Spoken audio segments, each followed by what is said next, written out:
Bonjour à tous, je m'appelle Mathieu Hugues. Je suis entrepreneur depuis une grosse dizaine d'années, avec différentes expériences. Et il y a 3 ans, j'ai lancé avec 2 associés une société qui s'appelle Tilcal. Et notre métier, en fait, c'est de permettre aux industriels d'organiser la traçabilité et la transparence bout en bout sur les produits. On est aujourd'hui à peu près 14, enfin, on est 14 personnes. Voilà, on travaille avec un certain nombre d'industriels, dont des industriels qui ont présenté récemment. Donc ma mission aujourd'hui, que Franck l'a défini quand on en a discuté, c'est de vous expliquer comment les technos blockchain ou la techno blockchain s'intègrent et comment elles trouvent une place dans le monde de l'agroalimentaire et pourquoi ça fait sens. Alors avant de parler de comment, je propose qu'on parle un peu du pourquoi. Le contexte, vu des industriels agroalimentaires, en tout cas dans les pays développés, il est assez simple. Il y a une perte de confiance très grave et absolument générale du consommateur envers les produits venus de l'industrie agroalimentaire. En gros, aujourd'hui, vous avez en France 3/4 des gens qui s'estiment inquiets sur leur alimentation. Et on retrouve, aux États-Unis, en Allemagne, c'est pas 3/4, c'est la moitié. En Chine, c'est pas 3/4, c'est 99%. Voilà, il y a des variations, mais la tendance générale, elle est là. Et ça pose plein de questions. C'est-à-dire qu'aujourd'hui, dans des différentes études, en fait, une étude Kantar qui a été faite en début d'année, qui montre qu'il y a vraiment des tendances lourdes depuis quelques années, vous avez moins de 25% des gens en France aujourd'hui qui font confiance à l'idée de la marque. C'est-à-dire que venir dire aujourd'hui, ça ne concerne pas d'ailleurs que l'agroalimentaire, hein, mais venir aujourd'hui faire du marketing comme on le faisait il y a 25 ans en disant moi ma marque elle est formidable, moi mes produits je vous garantis sont extraordinaires, c'est vachement bien, ça sert à rien. Ça sert plus à rien et tendanciellement ça sert plus à rien. Ça a une conséquence qui est assez forte, hein, c'est que vous avez plus d'un Français sur 2 aujourd'hui qui dit qu'il a déjà renoncé à un achat par manque d'information. Donc ça pose une question en termes de volatilité du consommateur qui est extrêmement importante. Et puis, c'est cohérent avec en fait la demande d'information qui émerge. Vous avez, peu importe les chiffres, on voit qu'on est vraiment sur des tendances très lourdes. Plus de 80% qui disent, moi je voudrais plus d'informations sur l'origine du produit, je veux être sûr que ça ne détériore pas l'environnement ailleurs, je veux être sûr de ce qu'il y a dedans, je veux être sûr que ça ne va pas me faire grossir, je veux être sûr. Ouais. Il y a plein d'inquiétudes qui émergent comme ça, et dont honnêtement, parfois certaines sont un peu irrationnelles. Hein. Ça peut être alimenté par la dernière fake news qui sort, par la dernière émission d'Élise Lucet, voilà, il y a un truc qui sort, qu'est-ce qui se passe? Ceci étant, c'est irrationnel, mais en fait ce qui est intéressant, c'est que c'est pas que ça, et ça ne concerne pas que les consommateurs, et ça ne concerne pas que le bien-être alimentaire. La réalité, c'est qu'il y a un certain nombre d'éléments dans nos approvisionnements de produits qui posent réellement problème. Je vais prendre un exemple. Aujourd'hui, c'est un article qui est sorti dans Le Monde il y a 2 ans, donc tout le monde y a accès, c'est de l'information publique. Aujourd'hui, quand vous achetez un avocat sur le marché, s'il vient d'Amérique du Sud, en particulier du Mexique, qui est quand même le gros de la production d'avocats, hein, ou si vous achetez du guacamole en supermarché, c'est marrant, l'avocat c'est un peu l'aliment bonne santé par excellence, juste après la spiruline, mais c'est vraiment cette image-là. La réalité de l'avocat dans le monde, c'est que vous avez la moitié de la production mondiale qui vient du Mexique, qu'un avocat, pour pousser, ça consomme, ça nécessite à peu près 70 litres d'eau. Hein, pour vous donner une idée, une tomate c'est 5 litres. Voilà, ça donne un peu une idée.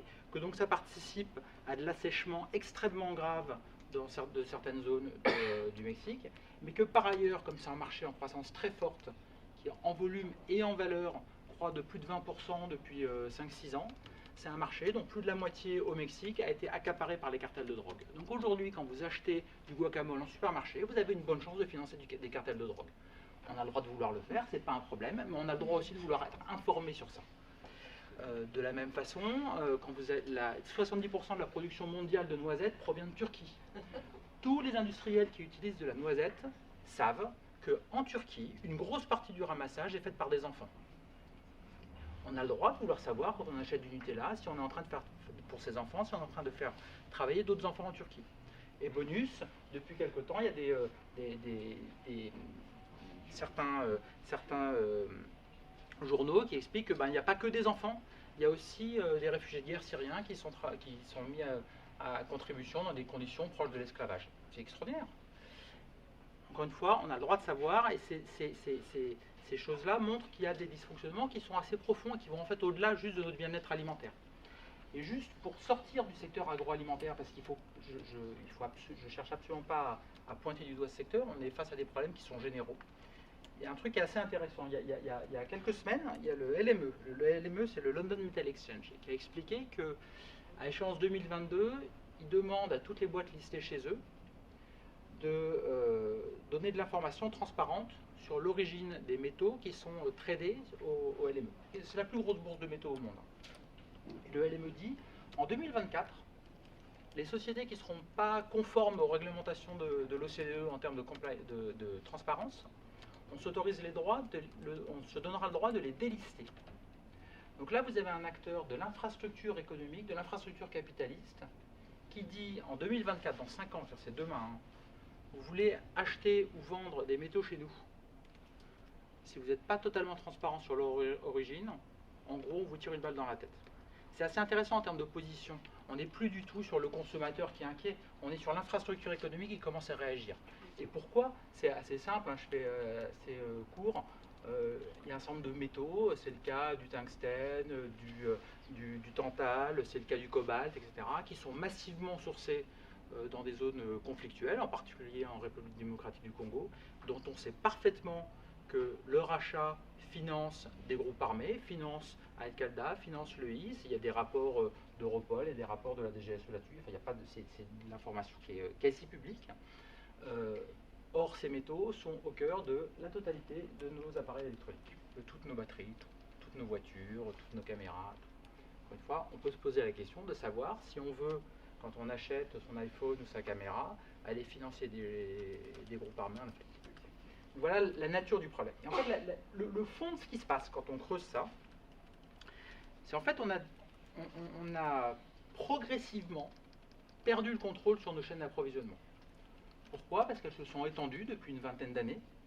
Quand elles se sont étendues, elles se sont complexifiées et elles se sont surtout énormément fragmentées. Pour illustrer ça, parce que c'est peut-être là le secteur où ça se voit le mieux, c'est dans le transport. Quand aujourd'hui vous êtes chargeur et que vous commandez un camion pour venir chercher votre marchandise, celui qui amène le camion est probablement un sous-traitant de rang N-3, N-4, N-5 de celui à qui vous l'avez commandé. Donc en gros, vous ne savez pas qui amène le camion. Et ça existe au niveau du transport, c'est très visible. Il existe au niveau de la logistique et des bateaux de manière plus générale. Ça existe au niveau du manufacturing et ça existe au niveau de la distribution, en particulier avec le développement du e-commerce. Donc cette fragmentation en fait de nos chaînes d'approvisionnement, ce qu'elle a permis, enfin elle s'est faite plutôt et en même temps tout ce qui permet le suivi des produits, savoir où ils sont, savoir ce qui se passe sur un produit. Donc, tous les systèmes de traçabilité, en fait, ils existent, hein, mais ils sont restés locaux à chacun des acteurs, avec quasiment pas d'informations. Donc, ce qui veut dire qu'aujourd'hui, vous prenez à peu près n'importe quel produit dans le monde, hein, à peu près n'importe quelle industrie, il n'y a pas une vue bout en bout de ce qui se passe depuis l'origine du produit, l'origine des produits, des matières premières qui sont entrées dans sa fabrication, jusqu'à sa distribution. En gros, tout le monde connaît son fournisseur de rang N-1, tout le monde connaît son client de rang N+1. Alors, ce qui se passe après, on ne sait plus. Sur des chaînes d'approvisionnement où, en fait, vous avez peut-être 20, 30, 50, 100 rangs pour aller du début à la fin de la chaîne, bah, ça crée énormément de problèmes. Et ça fait quoi? Ça fait que quand il y a 1 an et demi, il y a un rappel sur du lait pour enfants en France, bah, il faut 4 mois pour l'enlever des rayons. Alors, on peut dire tout ce qu'on veut sur Lactalis qui a écopé pour tout le monde, mais la réalité de pourquoi est-ce que le rappel il n'est pas fait, pourquoi ça ne fonctionne pas, ben, c'est assez simple en fait, c'est parce que personne ne sait où sont les produits. Donc évidemment à partir de là c'est un peu compliqué de les enlever des rayons. Ça crée pour les marques un vrai enjeu d'exposition à un risque réputationnel. Encore une fois, je suis constructeur automobile, j'achète du cobalt pour mettre dans mes batteries. Ah merde, le lendemain il y a un scandale comme quoi ce cobalt qui vient de RDC, qui finance des groupes armés, ben, c'est pas très propre. Et d'ailleurs il y a plein de régulations internationales qui sont en train d'arriver en Europe, à la loi Dodd-Frank aux États-Unis, etc., mais auquel personne ne sait faire face de manière crédible. Et puis ça a permis globalement l'explosion d'un phénomène qu'on peut appeler de manière générale le commerce illicite, c'est-à-dire la mise sur le marché de produits légaux, mais qui à un moment donné rentrent en contravenance d'une régulation ou d'une loi. Le commerce illicite, pour se donner une idée, c'est une croissance d'à peu près x10 depuis 10 ans, et c'est un volume d'affaires d'à peu près 1000 à 2000 milliards de dollars selon l'OCDE. Donc en gros, c'est un chiffre d'affaires qui représente le PIB de la Pologne, quoi. Voilà, c'est ça que ce serait si c'était un pays. Et c'est quoi? J'ai un produit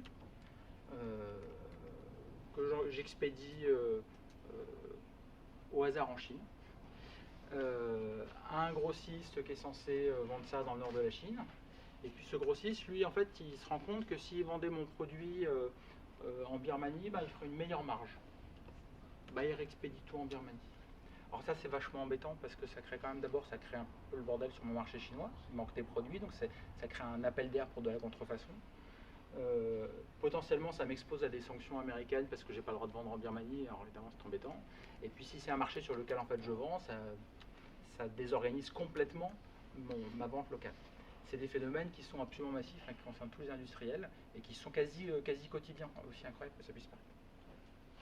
Donc toute cette longue introduction pour arriver à ce point que je pense assez important, c'est qu'en fait ce qui se passe, c'est qu'on a perdu contrôle parce qu'on a juste, il y a l'ensemble des données qui permettraient d'avoir le contrôle et de comprendre ce qui se passe sur les chaînes d'approvisionnement de manière générale. En fait, elles ne sont pas mises bout à bout, elles ne sont pas recollées. Et du coup, il y a des gens qui fraudent aussi à l'intérieur. Donc il y a aussi une question de comment on fait pour recoller tous ces morceaux. Alors là-dedans, dans ce tableau, que j'espère pas trop noir quand même, il y a une technologie qui émerge dont on peut se dire qu'elle a un certain intérêt. Alors je vais faire très très simple parce que le problème dans les technologies, il y a toujours plein de technoprêtres qui expliquent des choses de manière un peu compliquée, c'est assez insupportable. Dans le blockchain, c'est encore pire que tout. Et c'est d'autant plus dommageable qu'en fait, contrairement à ce que beaucoup de gens disent, en fait, c'est une technologie qui est relativement simple. Blockchain, c'est quoi? C'est une base de données qui a une structure un peu particulière. Cette structure fait que quand on écrit un événement un jour, si on vient le modifier le lendemain, en fait, la structure de la base de données est rendue incohérente. Donc on s'en rend compte très vite. Donc concrètement, ça fait qu'on peut difficilement venir modifier un enregistrement ancien parce que la base de données va devenir incohérente. Et à ça, on adjoint un protocole qui permet d'aller recopier cette base de données dans un réseau distribué chez différents acteurs. Donc la conséquence, c'est quoi? C'est que si nous tous ensemble, on a une copie de cette base de données, j'écris quelque chose aujourd'hui dedans, vous avez tous une copie de ce que j'ai écrit, je reviens demain et je modifie ce que j'ai écrit aujourd'hui, bon, en fait vous allez tous vous en rendre compte. Donc en fait je suis un peu embêté, je ne peux pas le faire, je ne peux pas venir frauder l'information que j'ai déclarée un jour.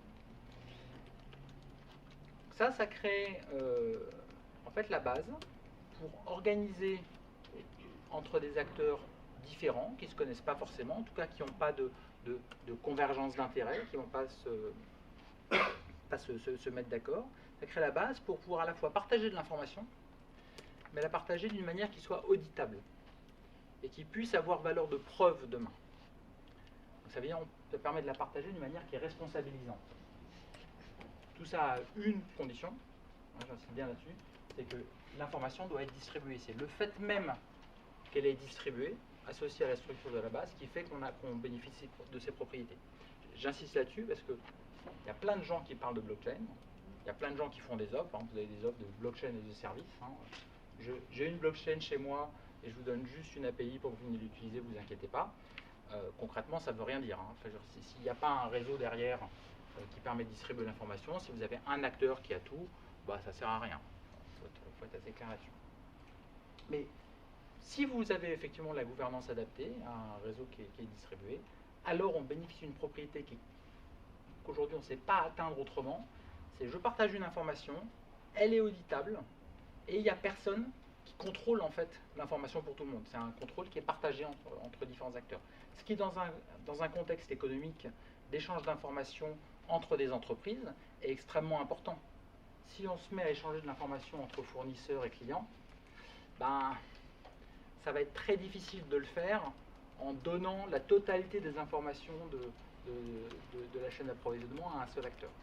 Donc c'est pour ça que Blockchain a, je pense, un intérêt assez important pour organiser en fait, la collecte d'informations au sein d'une supply chain. Collecte qui donc du coup va être sécurisée et va permettre à chacun à la fois de partager mais de garder quand même le contrôle sur son information.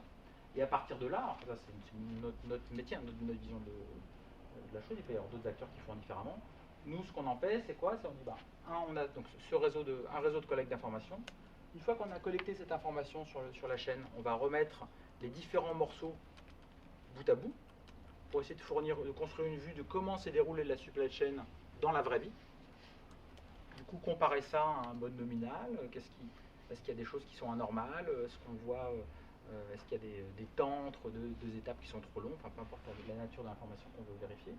Et puis deuxièmement, on va permettre à nos clients industriels de projeter une information de transparence à leurs consommateurs, c'est-à-dire en fait de les informer sur concrètement le produit que tu as là dans la main, cette unité produit, qu'est-ce qu'il y a derrière, d'où ça vient, quand est-ce que ça a été fabriqué, dans quelles conditions, est-ce que ça fait l'objet d'un rappel. Donc, on repense à l'histoire Lactalis il y a 1 an et demi.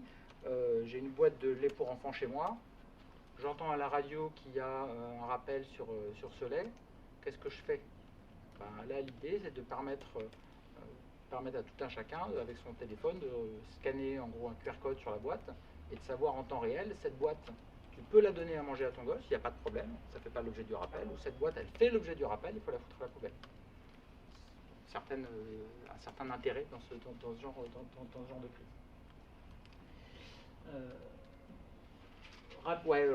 Très rapidement, on a une plateforme comme ça en production, en particulier avec Groupe Casino et différentes coopératives sur 3 gammes de produits aujourd'hui, tout le miel, les œufs et la volaille en MDD, donc qui représentent à peu près 8 millions de produits annuels tracés en magasin. On travaille sur une dizaine de filières, avec en gros, il y a deux grands axes de vue chez nos clients sur ce genre de choses. Il y a un axe, j'ai une production française, typiquement le cas de Casino sur CMDD, j'ai une production française, je veux valoriser l'origine locale de mes produits et expliquer et justifier l'affirmation selon laquelle c'est une production locale. Et puis un autre axe de vue, c'est j'exporte mes produits, je suis exposé à des risques de contrefaçon, des marchés gris, etc. Je veux pouvoir contrôler ça et m'en rendre compte en temps réel. Je passe là-dessus parce que j'ai vu qu'il fallait que je conclue. Juste un point, enfin 2 éléments. Moi, je pense profondément que la traçabilité, c'est un sujet dont beaucoup de gens parlent. Tous les industriels vous disent nous, la traçabilité, on fait ça depuis 30 ans. D'accord. C'est quoi votre traçabilité? Je l'ai vu, physiquement, c'est assez rigolo. Quelqu'un qui dit voilà, c'est là, il ouvre son placard et c'est des classeurs papier. Donc effectivement, ouais, tout est tracé, mais en fait, c'est inexploitable. Donc d'une certaine façon, ça n'a pas beaucoup d'intérêt. Le deuxième élément, c'est qu'on confond beaucoup traçabilité et marquage du produit. Mais en fait, un produit, cette télécommande, si elle est marquée, c'est bien, mais en fait, c'est une télécommande à 2 moments de sa vie, en fait, concrètement. C'est quand elle sort de l'usine, enfin quand elle sort de la ligne de fabrication, et puis quand je l'ai dans la main. Mais entre les deux, dans sa chaîne d'approvisionnement, c'est jamais une télécommande. C'est un carton, c'est un conteneur, c'est un camion. Donc en fait, le marquage du produit, c'est intéressant d'un point de vue authentification du produit, d'un point de vue traçabilité du produit, c'est-à-dire qu'est-ce qui s'est passé dans sa vie, ça ne sert pas à grand-chose. En fait, ce qui est plus important, c'est le marquage du camion, le marquage du conteneur, et puis c'est l'agrégation de tout ça. Donc il y a vraiment, je pense que contrairement à l'idée générale, je pense que la traçabilité, c'est pas quelque chose qu'on fait, qui est réellement fait aujourd'hui, en tout cas pas au sens bout en bout et au sens de l'analyse du flux. Donc c'est vraiment quelque chose d'assez nouveau et qui est nécessaire pour maîtriser nos chaînes d'approvisionnement. Je voudrais conclure sur un point qui est encore plus important. Quand on parle de traçabilité au sens là, au sens vraiment capture d'informations sur l'ensemble d'une filière, en fait on parle d'aller comprendre le fonctionnement d'une filière industrielle. Maintenant aujourd'hui, dans le numérique, les gros acteurs, les 3/4 des gros acteurs, c'est des acteurs américains, c'est des acteurs chinois. Si demain la compréhension de nos filières industrielles est fait exclusivement à base de plateformes et d'outils fournis par des acteurs américains et chinois, nos gamins, ils n'auront pas de boulot. Et ça, je pense que c'est assez important. C'est-à-dire qu'on s'est tous collectivement complètement plantés sur la question des données personnelles. Les données personnelles nous ont échappé. Elles sont dans les mains d'acteurs qui sont juste pas européens, donc qui sont soumis plus ou moins aux lois européennes. On verra ce qui se passera, mais enfin, ça reste quand même assez vague aujourd'hui. Si sur les données industrielles, on fait la même erreur, je pense qu'on sera dans un niveau de problème qui sera encore un cran au-dessus. Merci à tous.